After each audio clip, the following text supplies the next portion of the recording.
Okay, so now we have a major development to do. We have a major objective to achieve. We've got to get this ark back. We have had the Ark of the Covenant has been kind of on the fringe now for quite some time. You know, they had it at the tabernacle at Shiloh. Then they took it out to battle, and it was captured by the Philistines. The Philistines had it for a while. They sent it back. The Israelites didn't even make an effort to get it back. The Philistines sent it back, and it's been in a tent in a priestly town somewhere ever since. Probably also, the text itself never said this, but the strong likelihood is that after the battle in which the ark was captured and Eli the priest fell over and died and all that, Shiloh itself, the tabernacle site at Shiloh, was probably destroyed. We never hear about Shiloh again, at least not in the sense of it being a functioning worship center anymore. We do read about it in some of the, I think Jeremiah and a Psalm that talk about Shiloh being destroyed. But the text itself, the Bible, the narrative of the Bible never actually tells us when that happened, but almost certainly it would have happened not long after the capture of the ark by the Philistines. So the tabernacle is gone.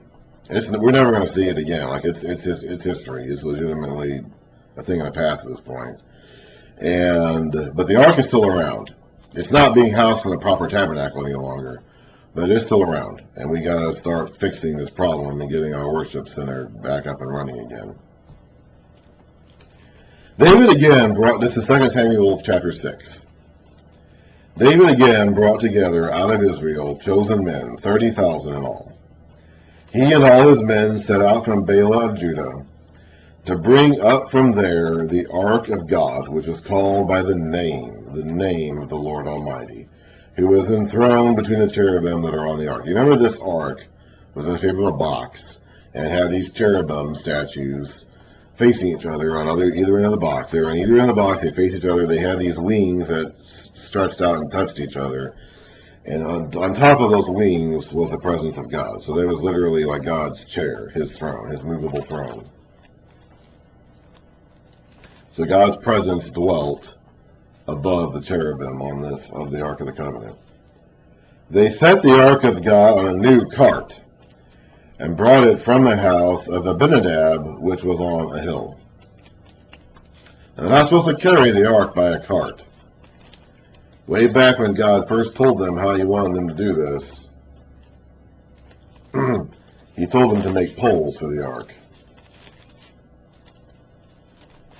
And they were to carry the ark, and they were supposed to have rings in the bottom of the ark that they would insert the poles through. Okay, there's that. They're supposed to have rings in the bottom of the ark that they would insert the poles through. And then there were the priests, the Levites, the carriers, were supposed to put the poles on their shoulders and carry it that way. Exodus 25, verse 12. Cast 4 gold rings. He just gave them the dimensions to the box itself, the ark itself. Cast 4 gold rings for it and fasten them to its 4 feet, with 2 rings on one side and 2 rings on the other. Then make poles of acacia wood and overlay them with gold.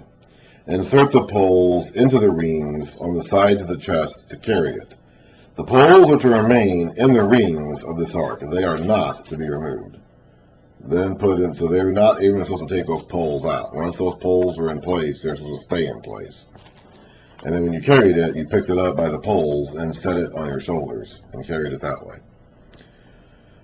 The ark itself was even supposed to be wrapped up in a covering. In all those articles, remember when they took the tabernacle down and they carried it around and set it back up again, they were supposed to cover them up in these thick coverings, so you wouldn't even see it. They don't know that here. David doesn't know that here. David is not even aware of the proper way of carrying this thing. So they're putting it on a cart and carrying it along. Now the Philistines put on a cart and had it sent back. That's how they sent it back to Israel. They put it on a cart and sent it back to Israel. But the Israelites should know better. These are God's people. The Philistines are not God's people. God punished the Philistines for capturing the ark. But he didn't expect them to know how to handle it because he never told them how to handle it. He told the Israelites how he wanted them to handle it. The Philistines weren't under the instructions of handling the ark correctly. They weren't expected to know how to do it because God never told them how to handle it. He punished them for taking it. They didn't get off the hook by any means. They sent it back. They wanted to get rid of it. They wanted to be free of it. So they didn't go unpunished by any means for abusing the ark. But they weren't punished for mishandling it because they were never expected to know how to handle it. The Israelites should know how to handle it. They should know better than to do this. So they're going to be punished for it. They set the ark of God on a new cart and brought it from their house of Abinadab, which was on the hill. Uzzah and Ahio, sons of Abinadab, were guiding the new cart with the ark of God on it, and Ahio was walking in front of it. David and the whole house of Israel were celebrating with all their might before the Lord, with songs, and with harps, lyres, tambourines, sistrums, and cymbals. They're having a party. They were having a party. When they came to the threshing floor of Nacon, Uzzah reached out and took hold of the ark of God because the oxen had stumbled. The Lord's anger burned against Uzzah because of his irreverent act. Therefore God struck him down, and he died there beside the ark of God. Now, Uzzah thought he was doing something. I mean, it was a reflexive action. And he probably didn't even really think about anything. He just saw it stumble and he reached out to grab it. Uzzah meant good here. He is not intending to disrespect the ark of God, but he is doing that. This whole process, this whole procedure, this whole procession is disrespecting the ark of God. They're not supposed to put it on the cart. They're not supposed to have a party behind it. So what they're doing here is not the right way to do it. Even if their motives are right, they're not doing it the right way. Then David was angry because the Lord's wrath had broken out against Uzzah. And to this day, that place is called Perez Uzzah. So David is angry. He's angry probably at himself for not knowing what he was supposed to be doing. He's probably angry at Uzzah. He's probably angry at God. Doesn't really say what he's angry at, he just says he's angry. David was afraid of the Lord that day, so his anger gives way to fear, and said, "How can the ark of the Lord ever come to me?" He was not willing to take the ark of the Lord to be with him in the city of David. Instead, he took it aside to the house of Obed-Edom the Gittite. The ark of the Lord remained in the house of Obed-Edom the Gittite for 3 months, and the Lord blessed him and his entire household.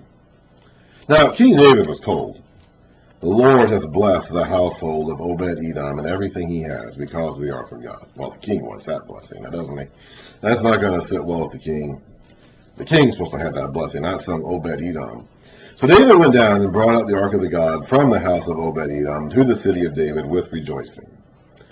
When those who were carrying the ark of the Lord had taken 6 steps, he sacrificed a bull and a fattened calf. David, wearing a linen ephod, and that's the priest's clothes, danced before the Lord with all his might, while he and the entire house of Israel brought out the ark of the Lord with shouts and the sound of trumpets. I'm assuming they're doing it right this time.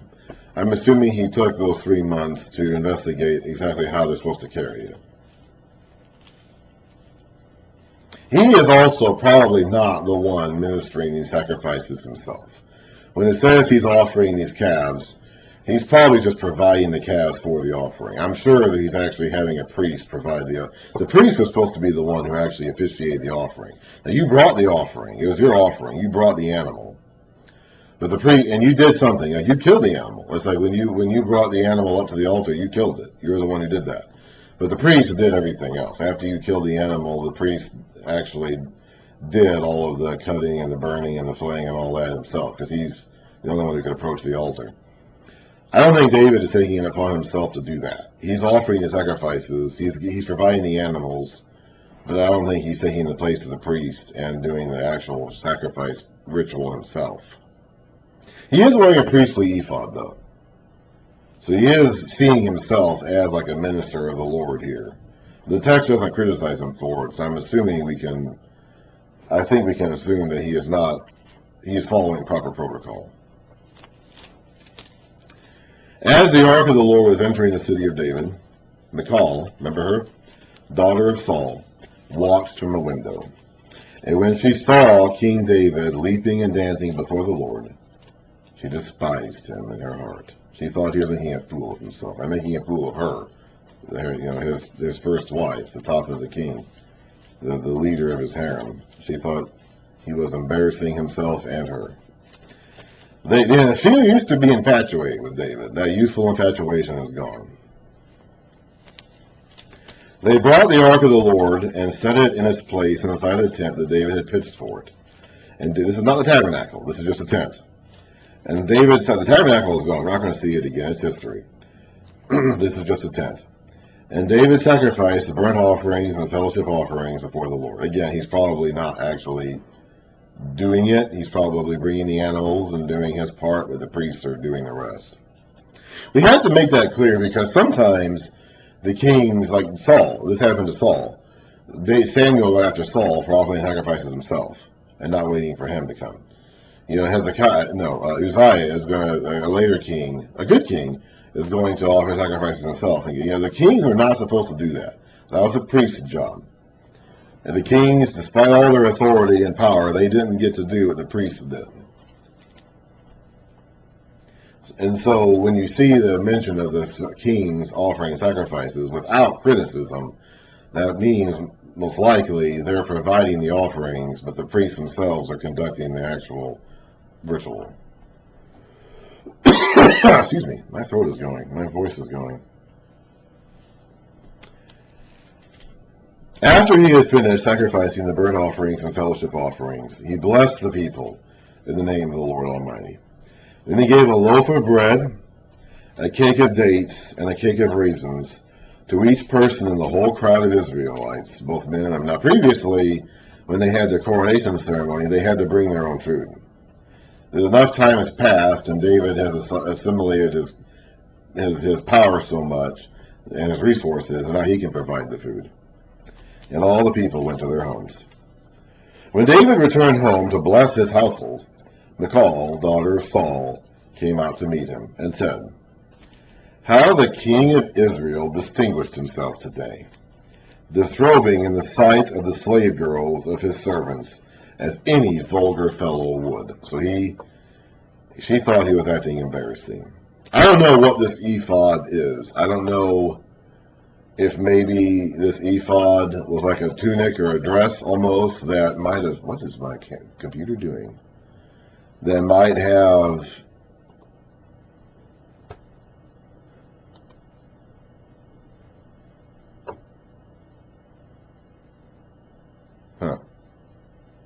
interesting. Maybe even as he was dancing with his might, this ephod was flying up and exposing his genitals to public viewing, possibly. I'm not sure. It seems like Michal thought something inappropriate was happening. David said to Michal, "It was before the Lord, who chose me rather than your father, or anyone from his house, when he appointed me ruler over the Lord's people Israel. I will celebrate before the Lord. I will become even more undignified than this, and I will be humiliated in my own eyes. But by these slave girls you spoke of, I will be honored." And Michal, daughter of Saul, had no children to the day of her death. I'm not sure if that means she was barren. Honestly, the impression I get is that she and David just never had sex with each other. The youthful infatuation that she once had for David is long gone. She was given to somebody else and was living in somebody else's house as somebody else's wife for a long period of time. So the youthful infatuation that she once had with David is long gone. And so I think there's a very good chance that she just simply never had sex with David and never got pregnant because she never had sex. Now this is 1 Chronicles. We're now back in 1 Chronicles, and we're going to be reading about the bringing back the ark. 1 Chronicles 13, verse 1. David conferred with each of his officers. Now this is right in the First Chronicles narrative. This is right after his big king crowning ceremony. David conferred with each of his officers, the commanders of thousands and commanders of hundreds. He then said to the whole assembly of Israel, "If it seems good to you, and if it is the will of the Lord our God, let us send word far and wide to the rest of our brothers throughout the territories of Israel, and also to the priests and Levites who are with them in their towns and pasture lands, to come and join us. Let us bring the ark of our God back to us, for we did not inquire of it during the reign of Saul." The whole assembly agreed to do this, because it seemed right to all the people. So we have a bit more of a prologue or an introduction to this in Chronicles than we had in Samuel. So David assembled all the Israelites, from the Shihor River in Egypt to Lebo Hamath, to bring the ark of God from Kiriath Jearim. David and all the Israelites with him went to Bela of Judah, Kiriath Jearim, to bring up from there the ark of the God the Lord, who is enthroned between the cherubim, the ark that is called by the name. God himself is not in this ark.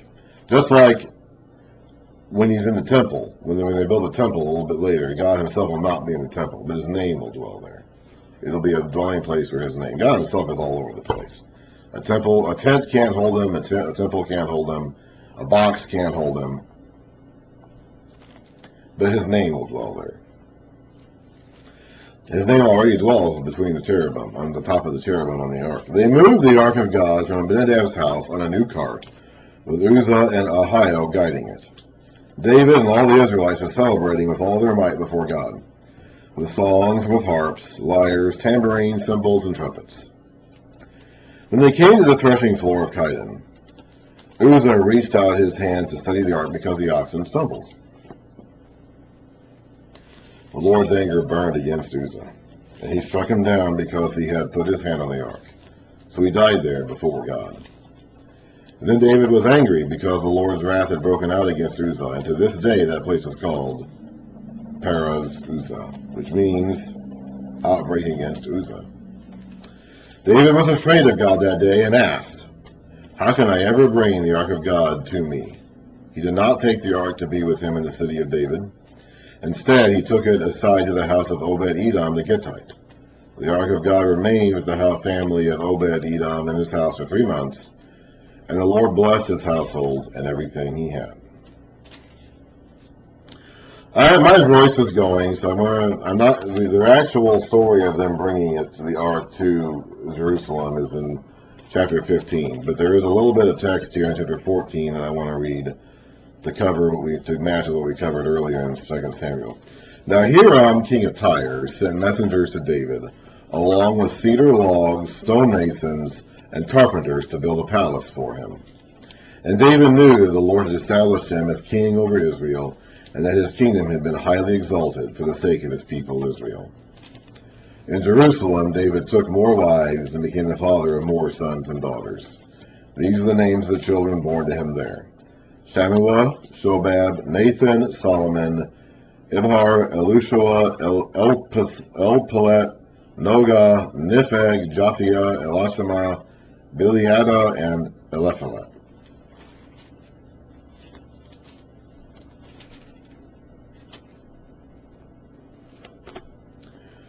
Okay, I'm going to go ahead and have breakfast now and rest my voice for a bit.